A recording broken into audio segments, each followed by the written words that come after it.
Registered आणि atlas ready करप हो सरकाराचो ध्येय आसा, सरकाराचो उद्देश आसा. पुराय देशात गोय हे एक नंबरचे राज्य असतले. आपल्या राज्याचो बायोडायवर्सिटी एटलास आणि रजिस्टर्ड तयार करपी गोय हे एक नंबरचे राज्य असतले. पण आता बघा की बायोडायवर्सिटी लेक रजिस्टर केल्या उपरांत government of India is ready to give 10 crores of rupees to maintain that आणि to survival of that surrounding.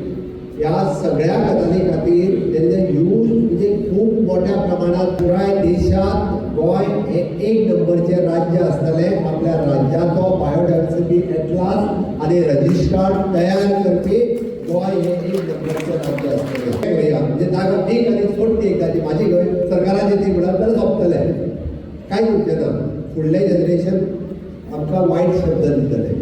जय गो विविधता म्हणजे कितें तर हांव सांगपाक सोदतां आमच्या ह्या निसर्गरम्य अशा गांवांत जी जनावरां आसा, जी झाडां आसा, जे बारीक सूक्ष्म जीव आसा आनी हेंचो त्यांच्या जिवनाचो आमच्या मनुष्य जिवनाचेर कितें आस्पाव आसतलो हेजें कोऑर्डिनेशन हीच बायोडायवर्सिटी.